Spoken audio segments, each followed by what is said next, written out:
compartiendo. Mira, ahí veo ya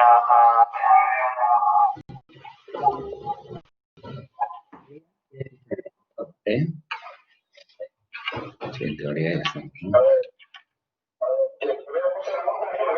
Sí. Por pantalla no, Ignacio. Te vemos con el móvil.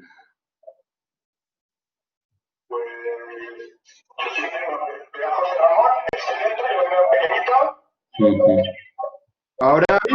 veis? Sí, ahora sí, ahora sí. ¿Vídeo y audio? ¿Hay vídeo y audio ya?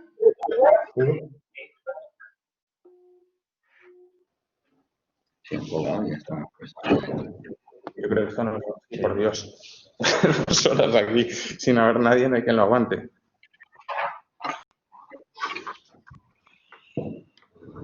Hola, buenas tardes. A ver si se nos ve. A ver si... Fenomenal. Bueno, buenas tardes a todos. Muchas gracias a los asistentes por la grandísima acogida que ha tenido esta iniciativa. Y bueno, pasamos a desarrollar un poco el contenido del webinar sobre los retos jurídicos que plantean las medidas restrictivas de derechos en un marco jurídico posterior a la declaración del estado de alarma, a la vigencia del estado de alarma. Carácter inicial, simplemente, bueno, pues por el formato de este tipo de eventos, pues vamos a ser muy rigurosos con el tiempo, pues bueno, pues para que sea de aprovechamiento para todos los asistentes, tratar de condensar la información y, bueno, pues en los últimos 15-20 minutos haremos un turno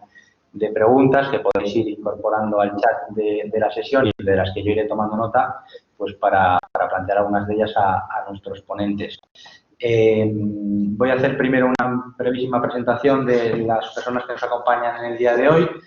empezando por la persona que me acompaña aquí a la derecha en la Escuela de Práctica Jurídica de la Universidad Complutense de Madrid, que es Francisco Bravo Virumbrales, que es letrado de la Comunidad de Madrid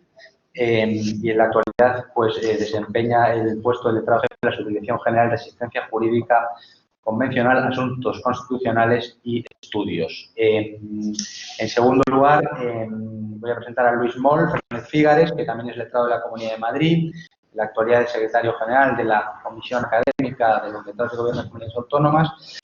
y actualmente pues desempeña servicios como letrado jefe de la Dirección General de Tributos de la Comunidad de Madrid. Y finalmente, a distancia nos acompañan, por un lado, Ignacio Llodenalda, abogado de la Generalitat Valenciana, que actualmente pues, bueno, presta servicios profesionales en la Generalitat Valenciana, como decíamos,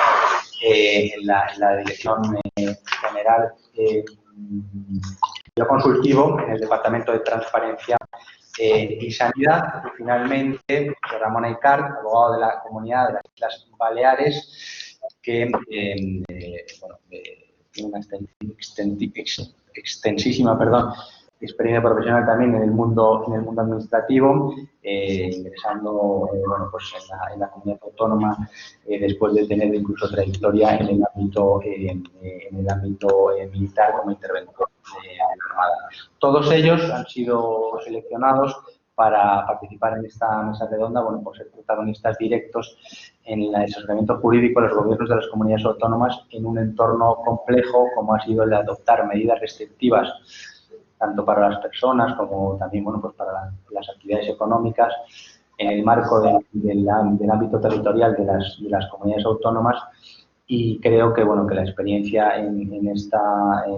actividad, bueno, pues puede resultar muy interesante para la audiencia y en general, bueno, pues para la práctica jurídica del presente y del futuro, ¿no? En un contexto como el Estado autonómico, bueno, pues que ha revelado bueno, pues la presencia de retos jurídicos que, bueno, pues que siempre asoman, ¿no? En la práctica de este tipo de profesionales, y este es especialmente singular y de ahí, bueno, pues el interés de esta mesa redonda. Sin más, le paso la palabra a Luis Moll, que hará una breve, bueno, introducción un poco del contexto en el que realizamos esta mesa redonda. Muy bien, gracias, Pablo. Pues, oye, unas palabras solo para darle la bienvenida a todos los que asisten a esta webinar, que creo que es de actualidad, por eso se ha cogido este tema. La sesión la realizamos, pues, dentro de la actividad que lleva a cabo la Comisión Académica de los Letrados de Gobierno de las Comunidades Autónomas, que, bueno, pues se ha constituido precisamente para que formen parte de la misma, aparte de los distintos letrados de Gobierno de las Comunidades Autónomas que van a actuar dentro de ella como vocales y dirigiendo sus distintas secciones, pues que puedan participar, como digo, profesionales, instituciones, tanto públicas y privadas, del resto de la sociedad. Es decir, personas vinculadas con el mundo del derecho, desde los funcionarios públicos que prestan sus servicios en la Administración del Estado, de las comunidades autónomas, de las entidades locales, también en otros sectores de la Administración pública, pero también profesionales que se dedican al derecho dentro del sector privado, y, como digo, pues personas que van a formar parte de las distintas comisiones, pues porque son personas sobresalientes en sus distintos sectores, ya sea la economía, la ciencia o cualquiera otra de las actividades a las que se va a dedicar la comisión, incluidas la tecnología, el arte, la cultura, etcétera. Bueno, la comisión, por supuesto, que se ha integrado partiendo de la actividad de la organización profesional que nos integra a los distintos letrados del Gobierno de las Comunidades Autónomas, que es el Consejo Superior de Letrados de Gobierno de las Comunidades Autónomas, y que saben ustedes que está compuesto por estos profesionales, entre los que tengo el honor de formar parte, y que son los letrados del Gobierno de Comunidades Autónomas como funcionarios públicos de carrera por oposición que prestan sus servicios no solo de asesoramiento interno a distintas administraciones públicas, sino también de representación y defensa ante los órganos jurisdiccionales. Y ya saben ustedes que el desenvolvimiento del Estado autonómico pues, ha hecho que la gran cantidad de competencias que descansa el Estado se residencia en la actualidad en las comunidades autónomas, lo que ha hecho que los distintos profesionales, mis compañeros,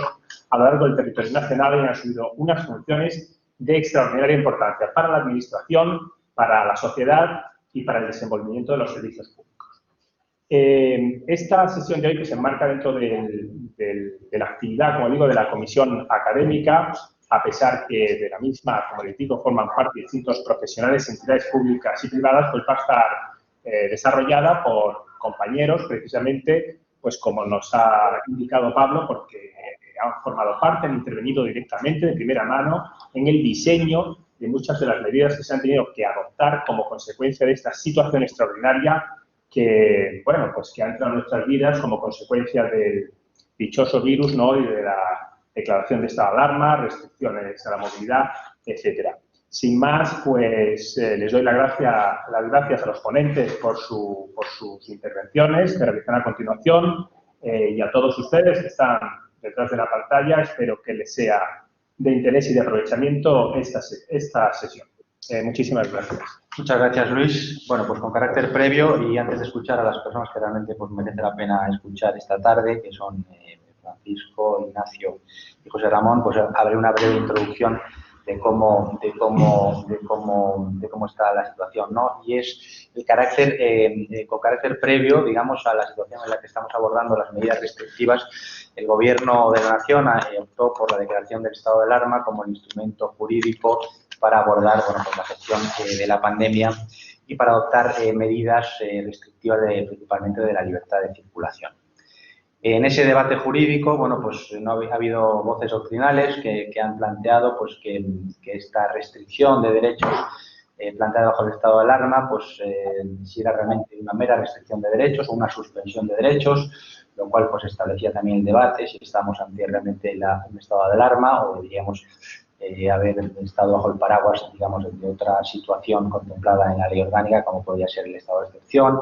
Si bien, pues bueno, realmente se habla de que la suspensión de derechos es una actividad que debe decretarse formalmente y que la restricción, cualquiera que sea la intensidad, bueno, pues puede entrar dentro del ámbito del estado de alarma y que puede ser ajustado a derecho. También se ha planteado, entre otros aspectos, la posibilidad de que la legislación ordinaria pudiera amparar medidas restrictivas de derechos en el ámbito, en el territorio nacional, sin necesidad de haber recurrido a una situación tan excepcional como es la declaración del estado de alarma, y también porque finalmente han surgido voces bueno, pues que entienden que la propia Ley General de Sanidad de 1986 y la ley orgánica que la acompaña, que aborda aspectos relativos a los derechos fundamentales, pues pudieran haber amparado sin duda medidas restrictivas como el confinamiento, como limitar la capacidad de ambulatoria de las personas sin necesidad de haber recurrido al estado de alarma. La realidad es que bajo mi punto de vista, hay una diferencia clara en haber optado por una u otra opción y la principal alude al sistema de fuentes, ¿no? En un contexto de aplicación, de mera aplicación de las leyes sanitarias, el sistema de fuentes pues sigue siendo el ordinario y cualquier adopción de medidas singulares o reglamentarias pues se debe ajustar, digamos, a lo previsto en las leyes orgánicas u ordinarias. El sistema que nace del estado de alarma pues genera una situación absolutamente excepcional y el propio decreto de declaración del estado de alarma pues ya es una norma singular en el ordenamiento jurídico, puesto que genera per se un statu quo, ¿no? Sin necesidad de ajustarse necesariamente a otras normas jurídicas, ¿no? Eso ha propiciado principalmente la posibilidad que la gestión material se pueda unificar bajo un sistema de mando único a través de la asunción por parte del Gobierno de la Nación de los medios, instrumentos y competencias que corresponden a las comunidades autónomas. Y bueno, pues no ha dejado de ser una opción, digamos, de oportunidad que, bueno, que en este momento tampoco nos corresponde a nosotros valorar. En este estado de cosas llegamos al fin de la declaración de la vigencia del estado de alarma. Digamos que las aguas vuelven a su cauce, cada administración retoma un poco el control de sus medios y de sus competencias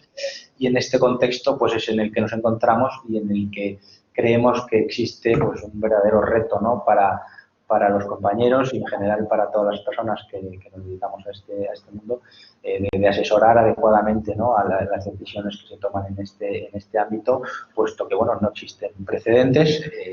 y en ese sentido bueno, pues estos compañeros están siendo en cierto modo protagonistas de un momento histórico, ¿no? Porque yo creo que Dios no lo quiera, si se repitiera una situación parecida, pues habría que mirar a qué se está haciendo, qué se hizo en julio, agosto, septiembre, octubre de 2020. Y en ese contexto es en el que, bueno, pues le voy a ir pasando la palabra a los compañeros para que, bueno, pues a través de su experiencia profesional en estos meses, pues nos cuenten un poco qué problemas han encontrado, cómo los han ido abordando y bueno, y en definitiva, pues desde un punto de vista puramente técnico y jurídico, pues tratar de dar luz, ¿no? a este complejo momento. Le paso la palabra a Francisco Bravo, que como indicaba es letrado de la Comunidad de Madrid y bueno, y nos cuenta un poco su experiencia. Gracias, Francisco. Muchas gracias, Pablo, Luis también y a todos los presentes que estáis aquí. Efectivamente, como bien decía Pablo, es una situación que no ha tenido parangón en la historia moderna y en nuestra historia constitucional. Con lo cual pues supone unos retos absolutamente nuevos porque a diferencia de lo que estamos acostumbrados en el mundo jurídico, pues desde luego nos pilla sin lo que son unos precedentes, sin una doctrina constitucional consolidada al respecto y sin unas normas que quizá estuvieran plenamente adaptadas a esta situación y que han generado efectivamente una multiplicidad de dudas en todos nosotros, como pueden ser o como ahora veremos, es buena muestra los pronunciamientos discordantes que se han venido produciendo a lo largo de este tiempo en la jurisprudencia y que esperamos pues que tarde mucho tiempo en repetirse, ¿no? Ciertamente, aquí estamos hablando de la afectación a lo que son derechos fundamentales y libertades públicas y, como el título de la ponencia indica, las restricciones a los mismos, ¿no? Con lo cual quisiera brevemente, ya que me corresponde el primer turno de palabra, identificar cuáles, en primer lugar, son esos derechos que pueden estar afectados. Quizá los que hemos visto que tienen una afectación directa más grande pueden ser, por un lado, la libertad religiosa y de culto, puesto que, como todos sabemos, se ha restringido de forma importante la asistencia a eventos religiosos. Por otro lado, el 19, que desde luego el artículo 19 de la Constitución, lo que es la libertad de residencia y de circulación por todo el territorio nacional, ha tenido una afectación importantísima. Además, recordemos que la Constitución establece que todos los españoles tienen derecho a fijar libremente su residencia y a circular también libremente por todo el territorio nacional. Y este derecho es incondicionado, a diferencia de lo que sucede en su párrafo segundo con el derecho de entrada y salida en el territorio nacional, que sí que lo remite la Constitución a los términos que las leyes establezcan. En tercer lugar, un derecho que también se ha visto muy directamente afectado es el derecho de reunión, tanto reunión pacífica y sin armas como la vertiente de la manifestación. Todos vemos ahora mismo cómo mismamente se están reduciendo la capacidad de las reuniones, de las agrupaciones de personas en las distintas comunidades autónomas,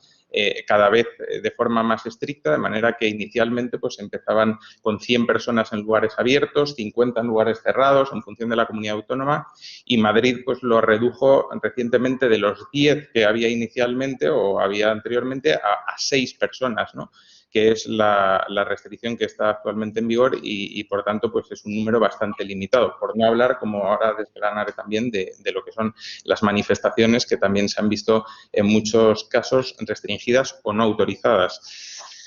Y bueno, luego también habría quien pudiese hablar de otros derechos más tangencialmente afectados o menos, como la educación, el artículo 27, sobre todo en la época del estado de alarma. Ahora se han reabierto los colegios y están funcionando con más o menos normalidad. En aquella época, pues como sabemos, hubo problemas inicialmente, la libertad sindical del 28, etcétera, ¿no?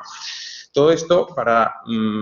partir de una advertencia importante, y es que el artículo 55 de la Constitución, que es el que ampara las suspensiones de derechos fundamentales y libertades públicas, solamente lo permite en los estados de excepción y de sitio, y además para los derechos tasados que se establecen en dicho artículo, con lo cual, para el estado de alarma, en realidad no está permitida esa suspensión de derechos fundamentales. Los estados de alarma lo único que posibilitan, por un lado, es la centralización de las competencias ordinarias, como hemos visto, de manera que el artículo 7 y el artículo 9 de la Ley Orgánica 4/1981 lo que permite es que esa autoridad competente sea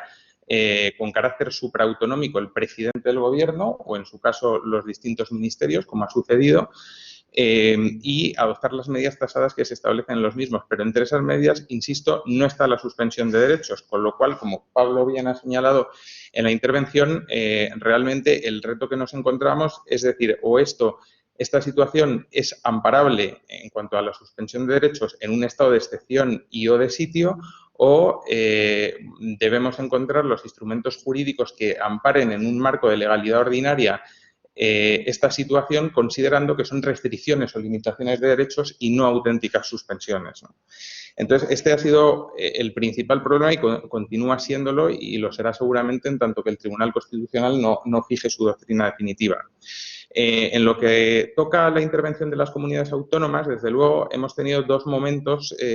claramente diferenciados en esta pandemia. El primer momento es mientras se declaró el estado de alarma, a la de la ya citada Ley Orgánica 4.961, se declara por Real Decreto 463/2020, Real Decreto que, como tiene sentado el Tribunal Constitucional, no tiene un rango estrictamente reglamentario, sino que va más allá y tiene una trascendencia constitucional y, por tanto, sí que es evaluable en esa sede constitucional. En este caso, dicho Real Decreto, como ya señalaba anteriormente, es en su artículo 4 en el que declaró autoridad competente inicialmente al Gobierno de la Nación, con lo cual la intervención de las comunidades autónomas en esta primera fase de la pandemia fue más limitada, lógicamente, porque las normas emanaban del Estado y los recursos que se estaban produciendo, pues lógicamente eran contra dichas normas y sobre todo por particulares. Y hay un segundo momento en donde sí que el papel de las comunidades autónomas cobra especial trascendencia o relevancia, que es a partir de la fase 3 de la desescalada, en donde ya el artículo 6 del Real Decreto 555/2020 le permite o le atribuye a las comunidades autónomas el nombramiento o lo que sería la decisión, la toma de decisiones y la competencia, le devuelve, ¿no?, de todo lo que sería en sus competencias ordinarias, con excepción de la libertad de circulación, siempre que afecta al territorio de más de una comunidad autónoma. Y, por tanto, ya a partir de la fase 3 de la desescalada, incluso con el estado de alarma en vigor, vuelve a haber competencia ordinaria de estas comunidades autónomas. Esto ya, cuando evidentemente cesa el estado de alarma, recuperan todas esas competencias ordinarias, entre las cuales quiero recordar que se encuentra la relativa a la sanidad. Concretamente, el artículo 149.1.16 de la Constitución le atribuye al Estado la competencia exclusiva en las bases y coordinación general de la sanidad. Y a partir de esa legislación básica que sí que compete al Estado, ya todo lo demás es competencia autonómica. Cada uno lo ha ido asumiendo en sus respectivos estatutos de autonomía, en concreto la Comunidad de Madrid en el artículo 27 de su Estatuto de Autonomía, en donde se establece que le corresponde en el ámbito o en el respeto a la legislación básica del Estado el desarrollo legislativo, la potestad reglamentaria y el de ejecución en materia de sanidad e higiene, y por tanto es a partir de ese momento cuando nuestra Consejería de Sanidad, en su carácter de autoridad sanitaria competente en el ámbito territorial de la Comunidad de Madrid, tiene que dictar las distintas órdenes ya una vez se produce la cesación del estado de alarma para modular o regular la situación después de esta pandemia, ¿no? Acorde con estas dos fases que he señalado, pues existen dos grandes momentos de pronunciamientos judiciales que se han dado. Un primer momento que es durante esta vigencia del estado de alarma y un segundo momento que es bastante reciente. Al primero me voy a referir más brevemente, pero quiero señalar que, como dije, es frente a normas estatales generalmente y se caracteriza sobre todo por una diversidad muy importante de pronunciamientos judiciales. Es decir, recordemos además, quiero recordar que la Ley de la Jurisdicción Contencioso Administrativa se ha reformado muy recientemente, de manera que su artículo 8.6 hasta hace menos de un mes, atribuía la competencia para todas las medidas en materia de autorización o ratificación de medidas limitativas o restrictivas de derechos fundamentales a los juzgados de lo contencioso administrativo. Hoy en día, con bastante fortuna, entendemos, sí que se ha desglosado, digo bastante fortuna, precisamente por lo que requiere la unificación de doctrina y una razonable seguridad jurídica que yo creo que se está produciendo más. Cuestión distinta si el sentido entendemos que es acertado o no, que eso ya es una valoración que podrá hacer cada uno, pero sí que desde la unificación los TSJ están yendo, con alguna excepción que señalaré más adelante, en una misma línea. Entonces, esta unificación que estamos viendo es porque el artículo 8.6 se ha reformulado de manera que los juzgados solamente pasan a ser competentes cuando se trate de actos administrativos o de disposiciones que afecten a personas concretas e individualizadas, mientras que a los tribunales superiores de justicia y a la Audiencia Nacional se les ha atribuido su competencia cuando sean medidas que afecten a una pluralidad indeterminada de afectados o interesados, como sucede en la pandemia. La Audiencia Nacional cuando se trate de medidas adoptadas por órganos estatales y los tribunales superiores de justicia cuando lo sean a través de otros órganos que no tengan naturaleza estatal, como es el caso de las comunidades autónomas. A partir de ahí, como decía, hay un primer momento en donde se producen muchos pronunciamientos judiciales que son, por un lado, sobre todo en la época de la fiesta del trabajo y alrededores. En este momento, pues evidentemente hay mucha intención, como viene siendo tradición, de convocar manifestaciones todos los años por razón de la fiesta del trabajo, que la mayoría de los autos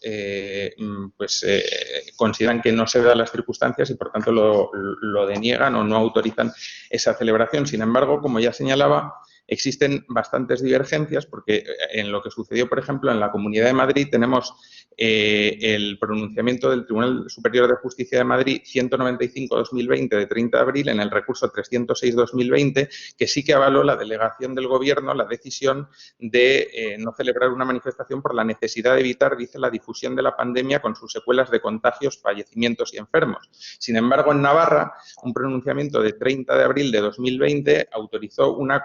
concentración simbólica de 6 personas, entendiendo que esas 6 personas con las medidas suficientes, pues evidentemente no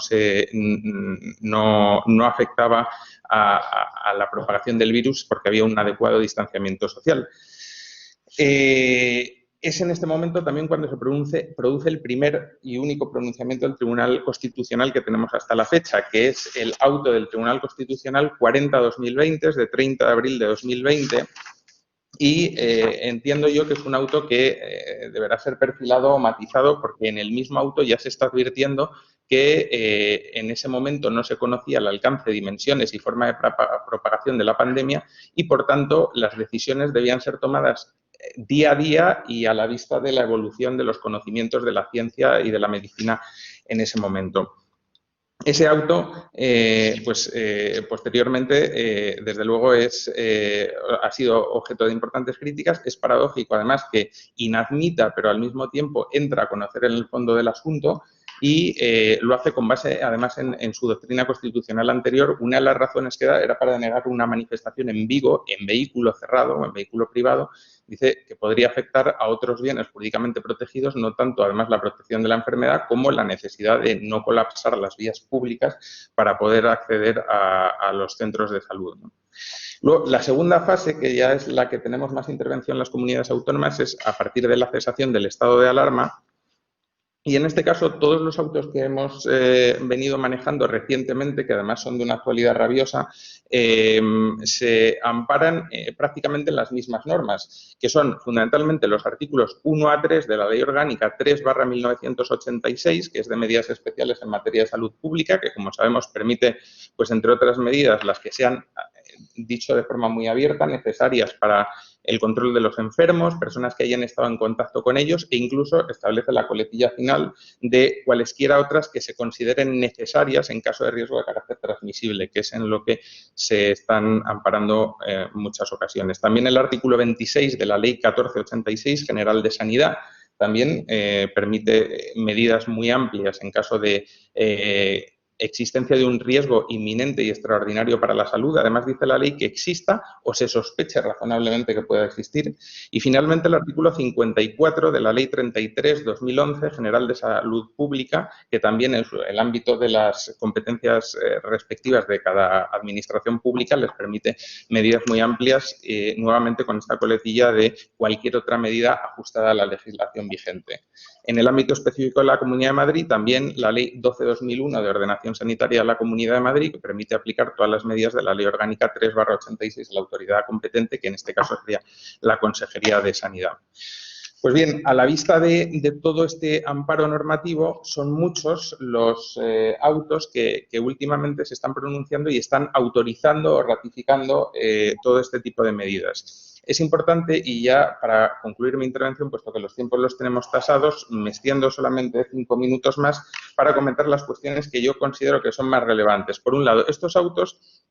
están diferenciando, por un lado, entre lo que es la suspensión y la limitación o restricción de derechos. ¿Por qué? Porque, como decía al principio de mi intervención, si fuera suspensión, únicamente sería amparable a la vista de los estados de excepción y sitio, ni siquiera de alarma. En cambio, cuando se trate de restricción o limitación, como ya sabemos, la doctrina constitucional tiene sentado desde hace tiempo que los derechos fundamentales no son ilimitados, sino que se pueden establecer distintos límites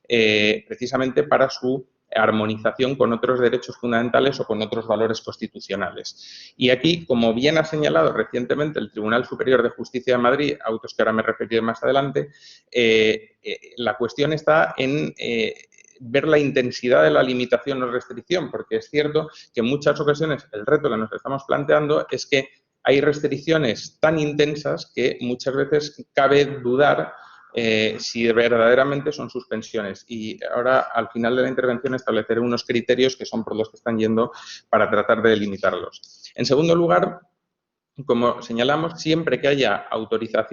que haya restricción o limitación de derechos y no suspensión, es necesario acudir al cauce establecido en los artículos 8.6, el 10.8 y el 11.1 de la Ley de la Jurisdicción Contenciosa Administrativa, 2998. Es decir, a la autorización o ratificación judicial. Aunque diga autorización o ratificación, no son conceptos iguales, porque la autorización se produce ex ante, mientras que la ratificación se produce ex post. Con lo cual, como muy bien ha señalado el Tribunal Superior de Justicia de Aragón, salvo que concurran unas circunstancias de extraordinaria urgente que este mismo TSJ no ha apreciado, es necesario que se produzca autorización para mayor garantía de los derechos fundamentales. No cabe que entren en vigor y a partir de ahí se solicite una ratificación a posteriori, salvo, ya digo, unos momentos de extraordinaria urgencia que en este caso se entiende que no están concurriendo precisamente porque todos sabemos que el virus se propaga semana a semana, con lo cual, como no ha habido confinamientos sorpresivos, lo que, por ejemplo, ha sucedido en el caso de Madrid, se sabe que una semana antes o dos ya estaba empezando a haber noticias o comentarios al respecto. En tercer lugar, en cuanto a esta ratificación o autorización judicial, el ámbito de cognición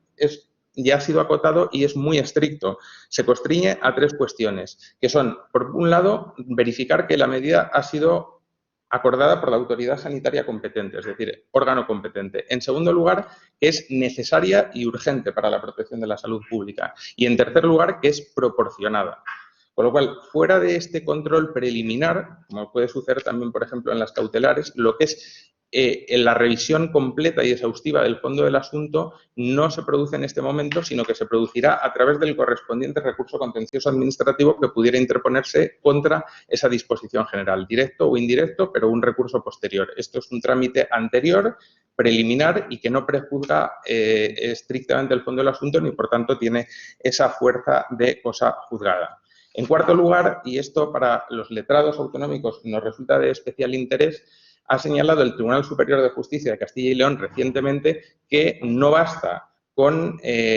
solicitar la ratificación o autorización judicial como se ha venido haciendo en muchas ocasiones hasta el momento, sino que es necesario además identificar los concretos preceptos de la norma cuya autorización o ratificación se solicita y además al amparo de o razonando qué derechos fundamentales se entienden que pueden ser afectados por esos concretos preceptos. Y simplemente, como ya se me está concluyendo el tiempo, solamente quisiera citar por especialmente relevantes alguno de ellos y para que la audiencia pueda luego examinarlos con mayor detenimiento si lo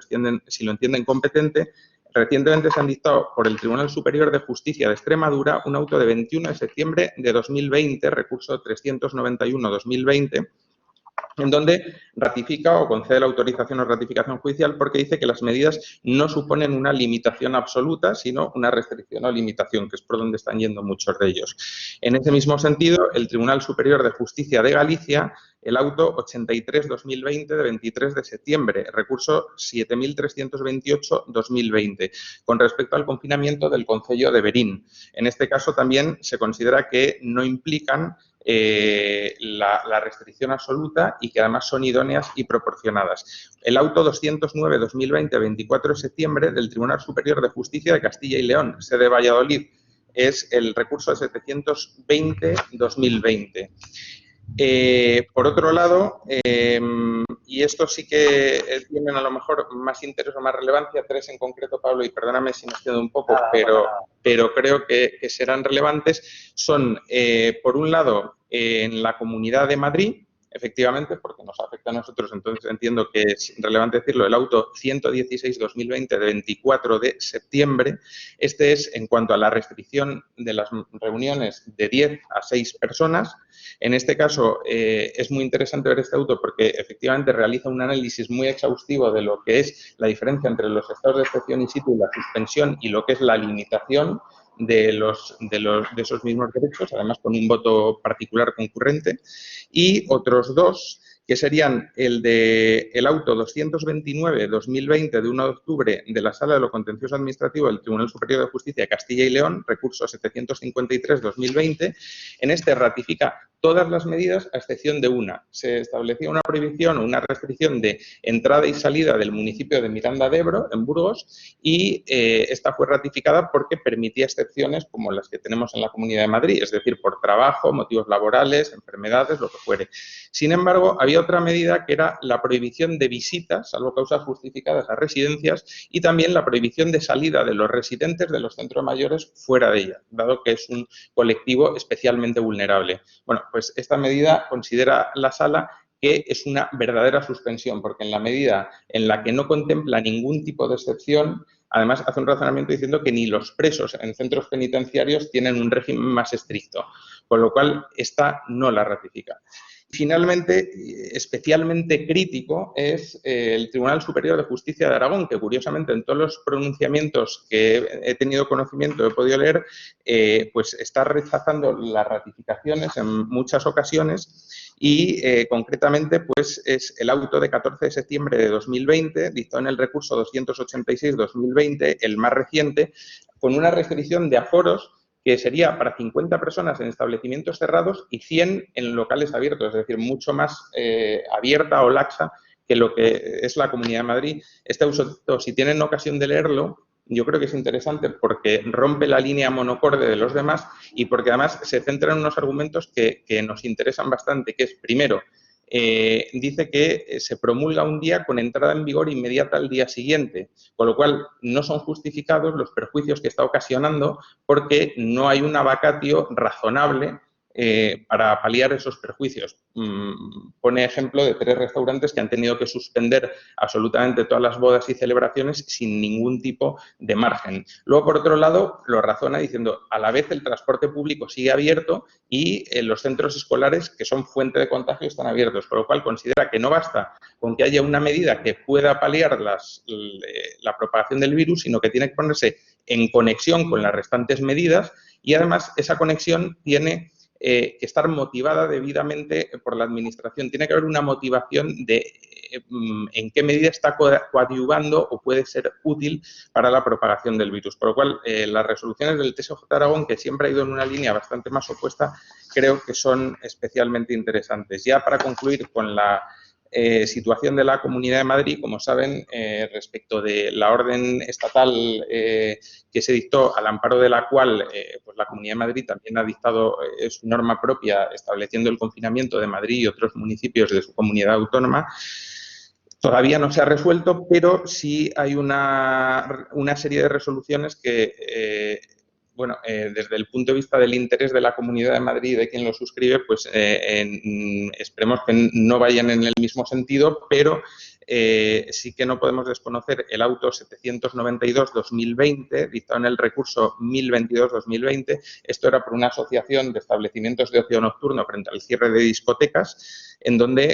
reconociendo que son evidentes los perjuicios que la resolución impugnada puede acarrear a los establecimientos, prevalece por encima la salud y la vida, porque está consagrado en el artículo 15 de la Constitución, frente a cualquier otra consideración. Y luego ya también es cierto que en el caso de un particular que recurrió, o en el caso del grupo parlamentario Vox, que recurrieron también en la orden estatal, se han denegado las medidas cautelarísimas, si bien en este caso la justificación o la motivación entendemos que no debería afectar porque lo es en relación con la orden estatal, y el razonamiento que se hace es no que esté justificada o no la limitación, sino que como la orden estatal, el destinatario es exclusivamente la Comunidad Autónoma de Madrid y no produce efectos directos sobre los particulares, habrá que esperar a la orden de la Comunidad de Madrid para recurrir o no la misma, estos particulares, y no la estatal, porque no tiene una afectación propia y directa a sus derechos fundamentales.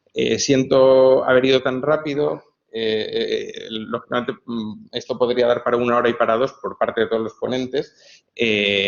pero el tiempo es tasado, espero que haya sido interesante y ya sin más, pues doy la palabra a Pablo. Sin duda que lo ha sido, Francisco. Y bueno, yo creo que habrá más oportunidades, porque yo creo que el tema pues da mucho más de sí. Le pasamos la palabra a José Ramón Aycat, que como decíamos es abogado de la Comunidad Autónoma de las Islas Baleares. Y bueno, yo creo que las 3 comunidades aquí representadas, bueno, tienen algo en común, que es bueno, el impacto en la actividad hostelera, ¿no? Y que al final, bueno, pues tanto la Comunidad Valenciana como las Islas Baleares y incluso Madrid, bueno, pues el impacto del turismo en la economía es evidente y bueno, pues es un sector que verdaderamente pues se ve afectado por este tipo de medidas. Te paso la palabra a José Ramón y te agradezco tu presencia aquí. Muchas gracias a vosotros, agradezco muchísimo la invitación de poder estar en este foro. Estaremos con la situación que se vivió en el momento que está en vigor todavía de 2020, es decir, todavía en un estado de alarma, el que no obstante la situación controlada por unidades del Estado permitió que el Ministerio de Sanidad, a su vez, pudiera delegar determinadas funciones en la presidencia de la Comunidad Autónoma en materia de que en aquel momento permitió adoptar medidas relativas al transporte marítimo, polimenso, aéreo y fundamentalmente, cuando ya se pasó al plan de transición y alguna de las islas se encontraba en fase diferencial o avanzada respecto a los demás, en el caso de Formentera, pues establecer mediante un decreto de presidencia la necesidad de efectuar pruebas ambientales que iban de una isla a otra, en el sentido a la isla con menor nivel de infectados de aquellos que no pasaran esta serie de pruebas. En este sentido, como era también una limitación a la circulación, se sometió en este momento al conocimiento del juzgado de contencioso administrativo, que ratificó las medidas considerando que se habían justificado pues, los parámetros que Francisco nos ha citado, es decir, autoridad competente, medida necesaria y urgente y lo de que una medida a partir de ahí, las medidas que han ido adoptando pues han sido ya a partir de que se ha pasado a la fase, se superó el plan de transición, ya se comenzó con un acuerdo del Consejo de Gobierno de 19 de junio de este año que estableció de manera genérica las medidas en todos los ámbitos de actividad de la comunidad autónoma y a su vez delegaba en la autoridad sanitaria, y en este caso la Consejería de Sanidad, la adopción de aquellas medidas que fueran de carácter colectivo y en la Directora General de Salud, que originariamente por estructura orgánica era la autoridad sanitaria en Baleares, la posibilidad de adoptar las medidas de carácter individual. En principio, pues el itinerario procesal que hemos seguido pues ha sido siempre el de pedir la autorización o ratificación de las medidas sanitarias en función de quién las adoptara. En el caso de las medidas individuales, fundamentalmente han estado siempre vinculadas al hecho, que no sé si en otras comunidades habrá sucedido de la llegada de extranjeros en pateras o inmigrantes ilegales que venían infectados y que precisaban o bien del internamiento sanitario o, en su caso, el resto de una cuarentena que se adoptaba simultáneamente. En este caso, se solicitaba esa ratificación o autorización de medidas sanitarias y hasta el momento los juzgados de contencioso administrativo se han ido pronunciando, como digo, en función de estos tres criterios, es decir, autoridad competente, medida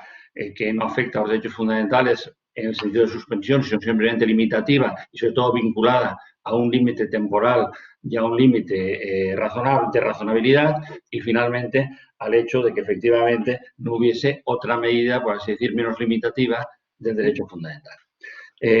En el caso de las medidas de carácter colectivo, es decir, actos administrativos generales con propiedades destinatarios, se comenzó también pues, precisamente con el cierre de establecimientos turísticos, es decir, las zonas conocidas de Magaluf, de La Arenal, que tenían, por así decir, una situación especialmente conflictiva por razón de lo que aquí conocíamos como el famoso turismo de borrachera. Es decir, aglomeraciones de personas, sin mascarillas, sin control, con bebidas alcohólicas y tal. Esta situación se planteó también ante los juzgados. Evidentemente, la modificación de la ley de jurisdicción contencioso administrativa de septiembre no había llegado y, por lo tanto, hubo los primeros pronunciamientos. En principio, esos pronunciamientos eran relativos a medidas de cierre de establecimientos, cierre total de carácter perimetral en determinados ámbitos delimitados por calles que suponían el cierre de unos establecimientos determinados, por lo tanto, no eran de carácter general ni siquiera en el municipio, pero sí en esas zonas. Los pronunciamientos del juzgado fueron en principio positivos en el sentido de ratificar las medidas, pero evidentemente teniendo en cuenta no solamente esos criterios de compensación, sino también que fueran de carácter limitado y con necesidad de informar continuamente sobre la evolución. En uno de los cierres nos encontramos realmente con que el juzgado del contencioso administrativo consideró que efectivamente estamos ante medidas que, si bien eran limitativas de una actividad comercial o relacionada con la libertad de comercio, que no era necesaria la ratificación, puesto que consideraba que no afectaba a derechos fundamentales o a libertades públicas. Por lo tanto, no ratificó, pero sí dijo que las medidas eran efectivas, estaban en vigor y que, por lo tanto, si hubiese que impugnarlas, pues tenían que acudir a lo contencioso administrativo con un recurso ordinario o por la vía de los derechos fundamentales. Bueno, llegado el momento, otra de estas medidas de carácter colectivo, en este caso afectaba a un colectivo determinado de personas indeterminado, pero identificable, era la necesidad de confinar, o mejor dicho, la necesidad de controlar a aquellas personas que tenían orden de aislamiento o orden de confinamiento o cuarentena que incumplían la cuarentena. El Servicio de Salud identificó en su momento que las llamadas de control que se efectuaban carecían de repercusión, puesto que no se localizaba a las personas que iban a estar confinadas o simplemente en cuarentena, y por lo tanto se dictó una resolución de la Consejería de Sanidad que se dirigía a poder identificar a estas personas ante el 112 y ante el servicio, llamamos, de balear de sanidad y de emergencias, al efecto de que se podían localizar a esas personas y tenerlas controladas si fuera necesario con auxilio policial. En este caso, el juzgado ratificó las medidas, pero evidentemente hubo que justificar, fundamentalmente en base a un informe de la Agencia de Protección de Datos, que es el informe 17/2020 del Gabinete Jurídico de la Agencia de Protección de Datos, que a través de la aplicación del Reglamento Europeo de Protección de Datos llegaba a la conclusión, plasmada luego en los artículos y en sus considerandos, que se podía limitar esta protección de datos por razón de la protección de un bien superior, la vida de integridad física, y en este caso lo que sí se adoptaron fueron las medidas correspondientes en el sentido de que más allá prescindible para limitar la protección de datos, no se puede ir. Por lo tanto, lo que sí se fijó fue que esa conexión o esa transmisión de datos a Protección Civil y a las autoridades policiales se efectuará de una manera codificada, de manera que esa persona se pudiese saber que estaba confinada, que está en aislamiento, que tenía que guardar cuarentena, pero evidentemente no se pasaba ningún tipo de dato clínico ni intensidad de la enfermedad. Hasta ahora no ha habido problemas, no ha sido recurrido y por lo tanto está funcionando bien, y lo que sí ha hecho ha sido, digamos, renovarse periódicamente cuando acaban los plazos quincenales que se establecían. En otra de esas medidas de carácter colectivo nos encontramos, cambio de juzgado al contencioso administrativo, y nos encontramos con que el auto que se dicta es un auto que, de alguna manera, venía a ser premonitorio del cambio operado en la ley jurisdiccional, pero realmente también con un defecto o con un error de consideración, que era lo siguiente. Se trataba de medidas también que el juzgado consideraba que probablemente no debían ratificarse porque no afectaban a derechos fundamentales, pero que en cualquier caso nos decía que tratándose de medidas de carácter reglamentario, es decir, confundía el reglamento, la norma jurídica, lo confundía con el acto administrativo de carácter tal, que se negaba a ratificarlas. Es decir, oiga, quedan en vigor, las medidas no se ratifican porque no corresponde a los juzgados la ratificación de medidas generales, pero insisto, confundiendo medidas generales con normas reglamentarias que pensaba que estaban fuera del alcance de los juzgados.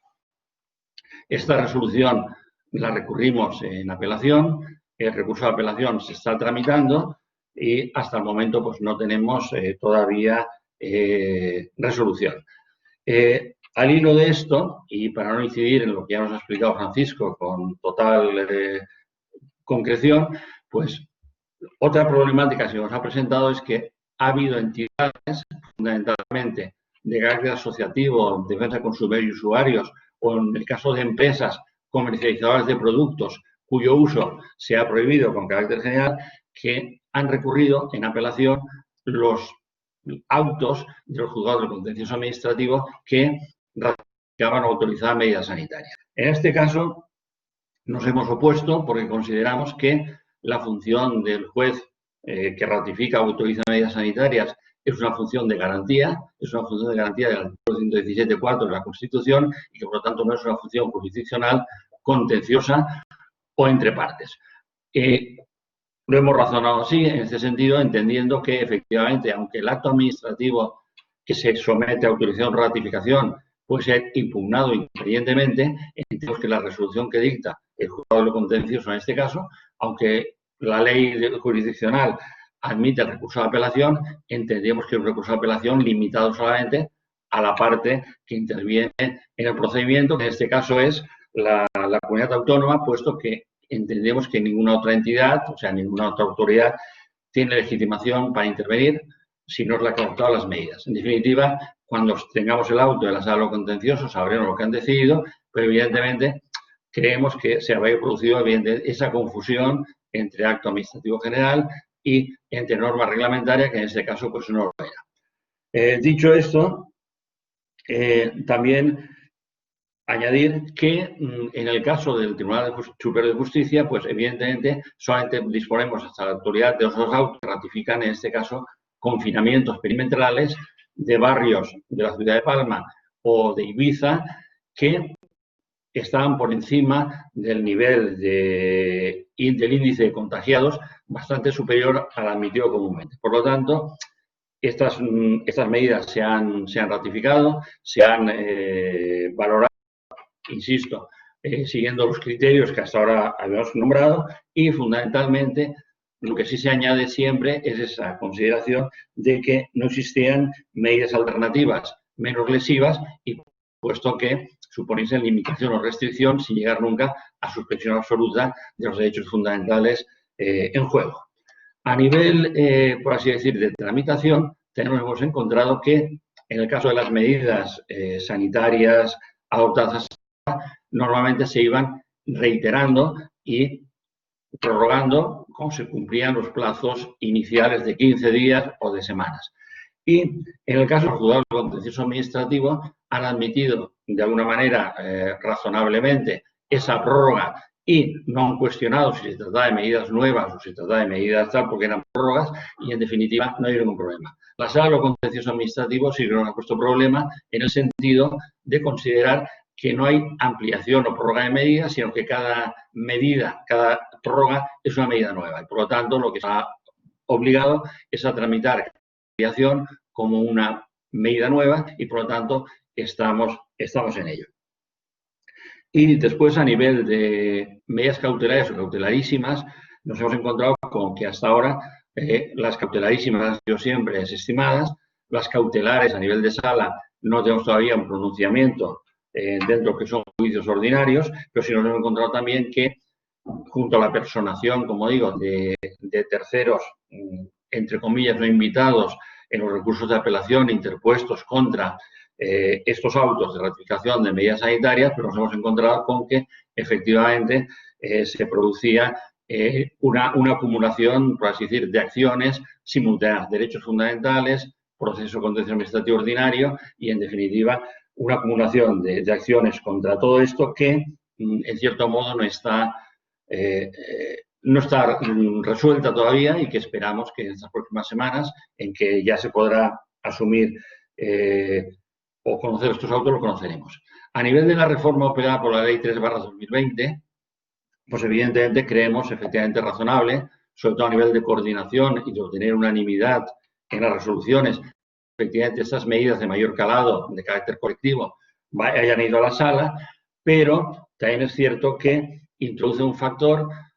que siendo o estando en juego los derechos fundamentales, probablemente habría que haberse planteado antes, que es la intervención del Ministerio Fiscal. Que es justo que intervenga el Ministerio Fiscal, pero creemos que también es exagerado el plazo de 3 días para resolver, que efectivamente, de hecho, ya no se ha cumplido en nuestro caso, que, en cierto modo, pues también contribuye a que esa consideración de la urgencia o de la necesidad pues se vaya diluyendo en favor de una mayor razonabilidad del examen de las medidas. Cuestión de cuestionarlo, pero sí que es, por así decir, un factor importante. Y luego, el hecho de haber introducido esa tramitación como tramitación preferente. Y para acabar, ya me voy a remitir al hecho de que, respecto de la tramitación del párrafo segundo del 8.6, cuando se tramitaban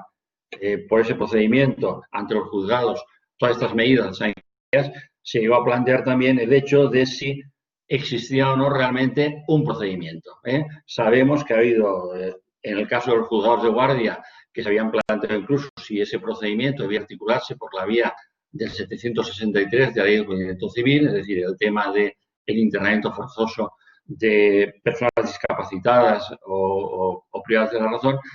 pero evidentemente en el ámbito de lo contencioso administrativo creemos que se debe descartar también precisamente no solamente por su gravosidad, sino también por la lentitud de su resolución. Yo por mi parte no quiero entreteneros más, sino simplemente pues transmitiros un poquito lo que ha sido la problemática que estamos todavía aquí gestionando y en cualquier caso en turno de preguntas con mucho gusto si hay alguna las contestaremos. Muchas gracias. Muchas gracias, José Ramón, por tu intervención y bueno, yo creo que has tocado temas que pueden suscitar debate a posteriori, que bueno, que es bueno tomar nota, pues para que bueno, cuando todo esto pase podamos un poco reflexionar y poner negro sobre blanco qué hemos hecho bien y qué hemos hecho mal y qué podemos bueno, pues aprender de cara al futuro. Pues yo creo que podían ser objeto bueno, pues de una obra o de una colaboración, yo creo que muy provechosa, ¿no? Porque es verdad que bueno, lo estáis viendo de primera mano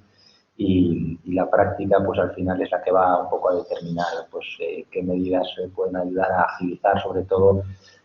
bueno, situaciones absolutamente desconocidas para todos nosotros, ¿no? Le doy la palabra a Ignacio Olleo, agradeciéndole también su participación, como decía, es abogado de la Generalitat Valenciana, también una comunidad autónoma pues bueno, pues muy dependiente de bueno, pues de la visita de turistas, de actividad industrial, comercial, y donde sin duda pues este tipo de medidas afectan al desarrollo económico y bueno, pues a la actividad ordinaria de la comunidad autónoma, ¿no? Y bueno, pues te escuchamos atentamente y te agradecemos nuevamente tu presencia. Muchas gracias, Pablo. Agradecer tanto al Consejo Superior como a la Escuela de Práctica Jurídica de la Universidad Complutense la invitación y trataré de ser lo más breve posible, dado que, como siempre, me ha tocado el último, pero bueno, no por ello menos importante, como decía aquel, ¿no? Yo creo que es importante que partamos un poco de cuál es el principio, de cuál ha sido la evolución que hemos tenido en cuanto a limitación de derechos. Si nos acordamos ya por el lejano mes de febrero, de aquella repatriación que hubo de nacionales de China, la circunstancia que se dio fue un confinamiento, una internación en un hospital de Madrid, en el Gómez Ulla, y por medio de resoluciones individuales. Una aplicación estricta de la ley y teníamos esa circunstancia. A los muy pocas semanas nos encontramos con la aplicación del estado de alarma y la circunstancia varió completamente. Nos estamos encontrando con circunstancias en las que hemos pasado de resoluciones individuales aplicando la doctrina del 763 de la Ley de Enjuiciamiento Civil, que no hay que olvidar que es el punto de partida que tienen los jueces, porque es la circunstancia base, o sea, el procedimiento base que toman ellos para la restricción de derechos individuales, el internamiento forzoso en clínicas y centros hospitalarios de personas que estén bajo trastornos psiquiátricos. Entonces, ese es el procedimiento base que se aplica a todo procedimiento, tanto al civil como al contencioso administrativo. Con lo cual, la principal problemática que estamos teniendo nosotros, es decir, afortunadamente, y lo digo sin la voz muy alta, como dicen los que mandan esta tierra, somos de las comunidades que menor incidencia estamos teniendo del virus, no sé por qué la circunstancia, tampoco estamos haciendo cosas aparentemente distintas que las que están haciendo otras comunidades autónomas, pero nuestra circunstancia es una incidencia menor en la población. Entonces, esta circunstancia, ¿a qué nos ha estado dando, ¿no? Es decir, por un lado, tenemos circunstancias de medidas generales para toda la población, como puede ser el caso del confinamiento de la población de Benigànim. Benigànim es un municipio de en torno a 6.000 habitantes del sur de Valencia, en el que a principios del mes de septiembre, a finales del mes de agosto, se produjo se disparó el número de contagiados. Entonces, en un primer lugar, solicitó por medio de la medida de autorización para el confinamiento de la población, que en un primer lugar fue estimada por el Juzgado de lo Contencioso Administrativo número 3 de Valencia, sobre la base de falta de motivación y de justificación del acto. Es una circunstancia que nos hemos encontrado, ¿no? Es decir, que es la necesidad de motivar que las medidas son proporcionales, necesarias y adecuadas para adoptar esa medida, ¿no? Es decir, la problemática que tenemos con los sistemas técnicos, la parte técnica de que no den por supuesto ninguna ninguna circunstancia de hecho con carácter previo y que sean capaces de explicar y de motivar adecuadamente en los informes la totalidad de las circunstancias y datos técnicos y sanitarios que justifican la adopción de dicha medida, ¿no? Luego, por otro lado, tenemos decir, las circunstancias que se nos están dando, decir, la circunstancia luego de la población de Benigànim, una vez se rehicieron todos los informes técnicos, se volvió a solicitar la medida de confinamiento de la población, que esta medida ya sí que fue ratificada y autorizada por el Juzgado de lo Contencioso Administrativo, ¿no? Luego nos hemos encontrado, ya en el seno de un procedimiento ordinario, una medida cautelar un tanto singular, a través que un partido político un tanto de carácter minoritario, como es un partido que se llama el Partido Laócrata, que solicitaba la suspensión de la obligación de llevar mascarillas para todos aquellos estudiantes menores de 10 años, para los cuales aportaba una serie de informes técnicos que el propio auto reconoce y dice, anticipamos ya que pese al esfuerzo alegatorio y probatorio desplegado por la parte recurrente, valoración de apariencia de buen derecho no ha de resultar precisamente favorable a la instancia de la medida solicitada. Con lo cual, pese a que se desestima la medida cautelar, sí que nos da pie a decir, señores de la Administración, pónganse las pilas, porque aquí hay una prueba muy grande en toda esta parte, en el recurso, medida que habrá que alegar de contrario para desacreditarla, ¿no? Luego, por último, así hemos tenido, medidas de impugnación en cuanto a la Comisión Interterritorial de Sanidad. Es decir, que aquí sí que me apetece... me gustaría detenerme un poco en las circunstancias, ¿no? Es decir, si analizamos las distintas medidas que la resolución de 30 de septiembre de 2020 de la Secretaría de Estado por la que se da publicidad al acuerdo del Consejo Interterritorial del Sistema Nacional de Salud, vemos las medidas cuya adopción se obliga, es decir, aparte de la restricción del contacto social por la prohibición de entrada y salida de municipios, salvo las circunstancias que se en el propio acta de la comisión, encontramos, la limitación al acceso a los lugares de culto y entonces dice 1/3 del aforo del lugar de culto. Por contra, observamos que la posibilidad de reunión en establecimientos locales comerciales y servicios abiertos al público, en instalaciones deportivas, en academias y autoescuelas se limita al 50%. Es decir, esta circunstancia creo que debemos de tenerla en cuenta, porque por un lado se está limitando el ejercicio de un derecho fundamental y por otro lado se está limitando con una manera menos restrictiva el ejercicio de actividades de ocio. Con lo cual, creo que sí que hemos de dar la batalla en pro de la defensa de determinados derechos civiles. Igual que ha salido a decir que lo ha nombrado de soslayo Francisco al principio. Es decir, creo que también hay determinadas circunstancias que se están dando, que es el tema de la limitación del ejercicio de los derechos políticos de los representantes públicos, por medio de la prohibición del acceso a los plenos de esas cámaras, bien sea el Congreso, Senado, entidades locales, en nuestro caso el Corts, es decir, hemos establecido un aforo del 50% de la reunión y el resto de los diputados actuarán por medio de presencia telemática. Con lo cual, encontramos que para determinados ejercicios de determinados derechos fundamentales, la limitación es mucho más grave que para el ejercicio de determinados derechos que carecen, que no gozan del concepto de derecho fundamental, como pueden ser aquellos que están más relacionados con el ocio y el esparcimiento o el turismo, ¿no? Así también creo que es interesante analizar la modificación que hemos pasado por medio de la Ley 3 del 2020, de la Ley de la Jurisdicción Contencioso Administrativo, pasando en cuanto a la distribución de competencias en cuanto a medidas individuales y medidas generales. El establecimiento de medidas generales no tiene equivalencia en el ámbito del derecho civil,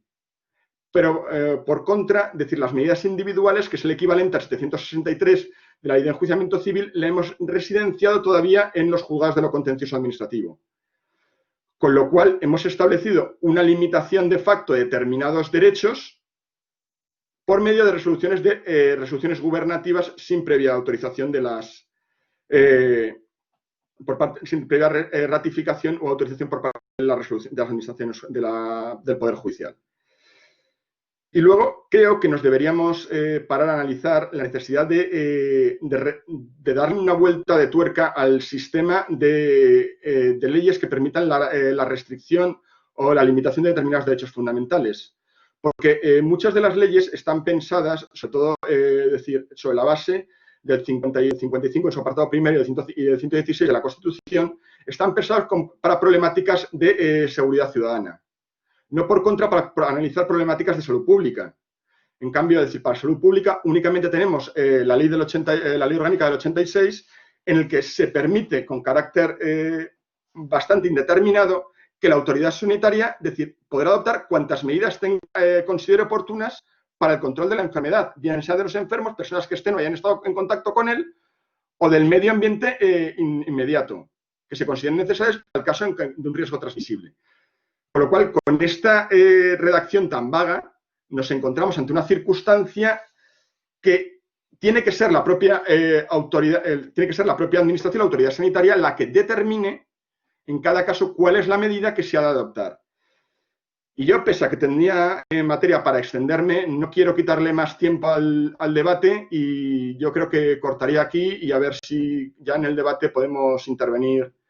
más. Agradecer nuevamente vuestra invitación y quedo a vuestra disposición para lo que tengáis por conveniente.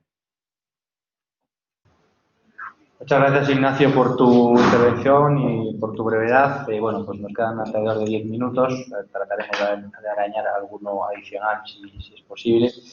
Y bueno, yo creo que han surgido multitud de cuestiones que son relevantes. He tomado nota también de algunas de las preguntas que nos han hecho los asistentes. Y sí que creo que hay una cuestión que sí que es recurrente y que ha apuntado Ignacio en su intervención, y es el tema de la motivación, ¿no? En el estado de cosas que propicia la pandemia, por qué no decir el miedo que genera la población, bueno, pues probablemente nos haya llevado a no cuestionar determinadas actuaciones de los poderes públicos,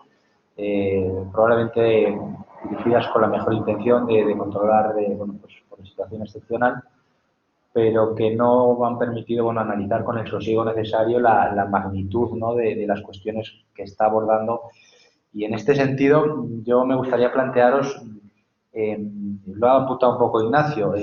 claro, podemos encontrarnos ante situaciones donde una vez, digamos, superado el miedo inicial y llegado a un punto donde una reflexión más sosegada pues puede llevar a determinados colectivos bueno, pues a tener interés en oponerse a determinadas medidas y, bueno, y armarse de argumentos jurídicos y periciales pues para, digamos, combatirlas en los tribunales, ¿no? Y, bueno, yo creo que quizá ese momento, bueno, parece que se ha apuntado algún intento en ese sentido, pero, bueno, podría plantearse de una manera, digamos, más solvente, bueno, si esto se prolonga en el tiempo. Y bueno, y si somos capaces de ir decantando, pues qué medidas son efectivas, cuáles no, cuáles son proporcionales. Bueno, es decir, vuestra experiencia os hace pensar que podemos entrar en un escenario, digamos, de discusión jurisdiccional de determinadas medidas y, bueno, y un mayor protagonismo, en definitiva, de los jueces y tribunales. Le doy la palabra a Ignacio, utilizando el sentido contrario a las intervenciones iniciales. Gracias, Pablo. Yo creo, sobre todo en el caso que hemos tenido nosotros de la solicitud de la medida cautelar de las mascarillas en los centros educativos, creo que uno de los problemas que vamos a tener es decir, la necesidad de periciales por parte de la Administración. Todos los ponentes que estamos aquí somos letrados de comunidades autónomas y sabemos de las dificultades que tenemos las administraciones públicas de llevar dictámenes de parte. Es decir, porque la jurisdicción administrativa es una jurisdicción revisora, con lo cual, nosotros nos sostenemos aquello que obra en el expediente administrativo. Entonces, en esta circunstancia en la que somos nosotros los que tenemos que iniciar la acción, creo que estamos encontrando con determinadas dificultades porque está atentando contra nuestra forma de trabajar. Somos los que tenemos que aportar los dictámenes que tradicionalmente nos aporta el demandante. Y eso nos cuesta que la parte técnica de la administración nos lo facilite. Entonces, yo creo que sí que va a haber una mayor incidencia en las decisiones de las administraciones, porque de todo hay en la viña del Señor y van a seguir apareciendo determinadas entidades, grupos o gente que tengan los intereses que tengan y van a intentar de conseguir, bien sean la negación de la existencia del virus, bien sea la negación del uso de determinadas medidas de profilaxis porque se entienden que son excesivas, y los jueces y tribunales van a tener que decidir. Entonces, hay determinadas circunstancias fácticas que nos va a encontrar con problemáticas en cuanto a la prueba, porque se dan por sentado su necesidad y su existencia, y cuando se ponen en discusión sobre la mesa, la problemática está servida, ¿no? Muchas gracias, Ignacio. No sé, José Ramón, si quieres añadir algo al respecto. De que efectivamente estamos ante una situación que ya nos va exigiendo la aportación de pruebas e informes. De hecho, ya las medidas de confinamiento perimetral ya hemos aportado siempre el informe de epidemiología. Ya hemos constituido también un comité autonómico de gestión de enfermedades infecciosas que se pronuncia al respecto, y en ese sentido lo que sí hemos notado en los autos que hemos tenido hasta ahora son dos situaciones diferenciales, que son en cuanto a la peligrosidad del virus, en cuanto a la gravedad de la situación, se tiene como un hecho notorio que evidentemente nadie discute. Sin embargo, efectivamente, en cuanto al alcance de las medidas, pues cada vez más nos vemos a la necesidad de que ese informe de epidemiología no solamente entre, digamos, detalladamente a descubrir la utilidad o la finalidad y utilidad de las medidas, sino también, digamos, a justificarlas desde un punto de vista no tanto jurídico, sino científico. En el caso de las medidas de restricción respecto a fumar, reuniones, etcétera, pues está predominando ahora la cuestión relativa al tema de los aerosoles frente a las partículas, el tema de la transmisión del virus, etcétera, que de alguna manera, yo digo, nos obliga a ratificarlo. Por lo tanto, en este sentido, sí. Sin embargo, quiero hacer una apreciación que creo que es interesante, que es el hecho de que la Ley Orgánica 386, en cuanto a su artículo, al final establece una especie de cajón desastre indeterminado o abierto, creo que es necesario porque evidentemente la evolución de la pandemia, el desconocimiento científico de muchos de sus aspectos nos están llevando a que haya que variar en cada instante las medidas y situaciones. Por lo tanto, creo que esto significa que lejos de suponer una contrariedad frente a los derechos fundamentales, lo que precisa es precisamente de la mano jurisdiccional. Es decir, si estamos aquí es precisamente porque estas medidas urgentes, necesarias, tienen que ser valoradas y, en su caso, autorizadas o ratificadas por la autoridad judicial, y creo que nos estamos adentrando, efectivamente, en un momento temporal y procesal en que sean los jueces realmente los que, de alguna manera, determinen cómo va a seguir la gestión de la pandemia. Gracias. Muchas gracias, José Ramón. Francisco, ¿nos quieres comentar algo al respecto? Pues sí. Yo, efectivamente, coincidir con José Ramón y con Ignacio, al hilo además del debate que ha sacado Ignacio, que yo creo que es uno de los puntos efectivamente más interesantes, no solo el que ha sucedido, sino el que va a suceder, ¿no? Y aquí quiero poner también el acento sobre algo importante, y es que en todas estas órdenes que se han dictado autonómicas recientemente, al hilo del incremento de números de casos en esta segunda ola, todos los autos que se han dictado están resolviendo o bien piezas separadas de cautelares o cautelarísimas, o bien los procedimientos especiales para la ratificación o la autorización judicial de limitaciones de derechos. Es decir, todavía no hay unas resoluciones sobre la cuestión de fondo, ¿no? Entonces, claro, aquí nos encontramos un problema al no haberse resuelto nunca, que es, como ya comenté yo anteriormente, también las limitaciones de cognición que existen en estos procedimientos, ¿no? En las cautelares, que no se puede prejuzgar el fondo del asunto y, por tanto, hay que hacer una apreciación sobre todo del periculum y también del fumus, pero de una forma un poco más rápida, en donde tiende a prevalecer siempre el derecho a la vida y a la salud del 15 y 43 de la Constitución frente a cualquier otra consideración. Y luego, por otro lado, en las ratificaciones o autorizaciones, estos tres elementos que decíamos de autoridad competente, necesidad de urgencia y proporcionalidad, pero no da más de sí el debate, con lo cual probablemente, o quiero pensar yo, que habrá casos, esto lo comentábamos en la abogacía de la comunidad, en donde quizá se desestimen las cautelares, pero luego se estime el fondo. Es posible, en cuyo caso, desde luego, como ya apuntaba el auto del Constitucional, el de 30 de abril, perderá su virtualidad totalmente la sentencia porque, evidentemente, el perjuicio económico sobre el bien jurídicamente inferior, en este caso, si se quiere, el perjuicio económico frente a la vida, pero ya estará hecho, ¿no? No, pues te quería interrumpir un segundo para preguntaros a los tres al hilo de esto. Yo es que me pongo en el día después, porque pienso en esto del deber jurídico de soportar por muchas entidades y personas. ¿Prevéis que el día después lloverán las reclamaciones por responsabilidad patrimonial a las administraciones públicas? Porque las medidas, algunas de ellas afectan a muchos sectores, pero algunas a algunos en concreto y no a otros.